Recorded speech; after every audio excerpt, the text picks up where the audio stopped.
We are building a decentralized Web3 coupon marketplace, Coupon Bazaar. And as you can see, there is no server with a database controlling our items called coupons. Everything is stored on the blockchain in key value account storage. But there is a very important question. How can we get the list of all the items and show it in the UI? How can the items array be retrieved from the blockchain to the JavaScript client-side code? Let's see it in the code. When we build a decentralized application, very often we want to fetch some data from the blockchain. Sometimes we want to get the value of a specified key in the dApp storage. Sometimes we want to get the whole storage of an account. Usually, we want to get the list of transactions for a specified address. So in this lesson, we will talk about different ways how we can get all those types of data and how we can interact with the blockchain to fetch data. So let's start from the basics, from the very first step. First of all, we have to think about REST API. So every node in the blockchain, in the Waves network, has its own built-in REST API. You can enable or disable the REST API, but even if you disable it, there is a pool of nodes with open REST API. They're available at nodes.websplatform.com for mainnet. Links for the testnet and stagenet you can find it in the description of this video. So the REST API is very powerful tool. There are many entities, many endpoints you can use. I'm not going to talk about all these endpoints and entities. I will talk about the most used endpoints and the most useful parts of this API. But for now, I'd like to talk about Waves Transactions Library. We talked about this library and we worked with this library many times. We used it for tests, we used it in the console of the IDE. So we should be pretty familiar with this library. And in the documentation of this library, we can find a module called Node Interaction. In this Node Interaction module, we have a list of very useful functions like wait for transaction. We used it many times in our tests. So I will talk about three main functions from this list. The first function is a current height. This function allows us to get the current height of the blockchain. The current height is the number of the last block in the blockchain. So we can call this function from the IDE and you'll get a promise. So we use await to get the actual value, and this is the number of the last block in the mainnet. Why mainnet?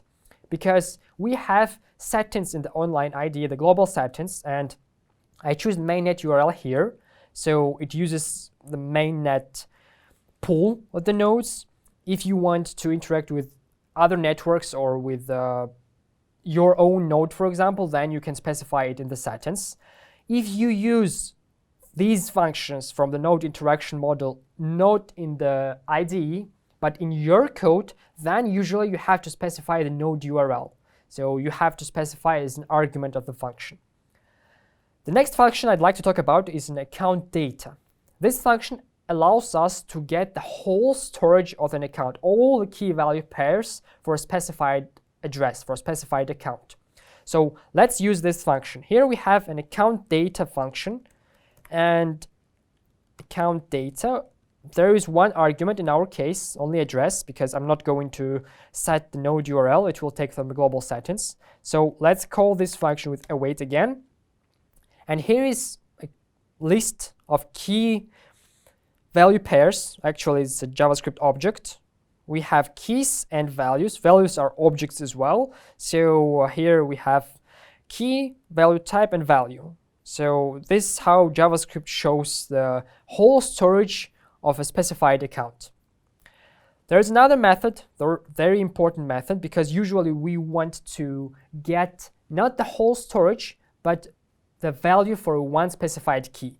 So we can use a function called account data by key. Let's call this function account data by key, and let's see the arguments of this function. The first argument is a string, the second argument is an address, the last argument is node URL, but we can omit this argument because I already specified it in the settings.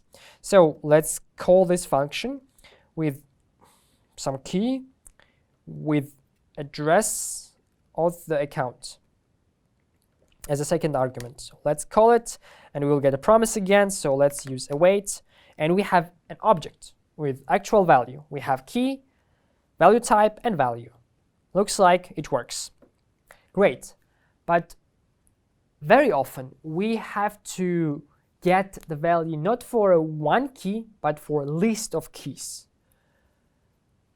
There is a way how we can get the values for a list of keys, but usually you cannot use Waves transaction for it because it does not support this method yet. The method is addresses slash data slash address. So we can specify an account, address of an account here, and we have two options. The first option, we can pass as an argument, we can pass a regular expression. So we can build a regular expression and paste it here. But in my case, I want to use only two keys. For example, I will use this key, and let's take random second key. And I can call this function, and I will get two key value pairs. That's how it works. I highly recommend you to play with it to understand how these matches work, because very often we do not know the exact key. We only know how the keys are built. So we know the pattern of a key, but we do not know the whole key. So the matches argument is very useful, very, very often. So I highly recommend you to take a look at this function. And also I highly recommend you to go to the documentation and see the list of all the available REST API endpoints. Great. This is how we can interact with the blockchain using client libraries and Node API. Actually, there are many endpoints in the REST API of Waves Node, many more than we can cover in this course. Also, there is another way to fetch data. Instead of using REST API, you can use gRPC with protobuf serialization. The only thing to keep in mind is that gRPC is available only with an extension for a node, while REST API is built in and you just have to enable it in the configuration of the node. Also, there are many nodes in the network with open REST API, so you can use them instead of running your own node. But yes, then you have to trust those nodes.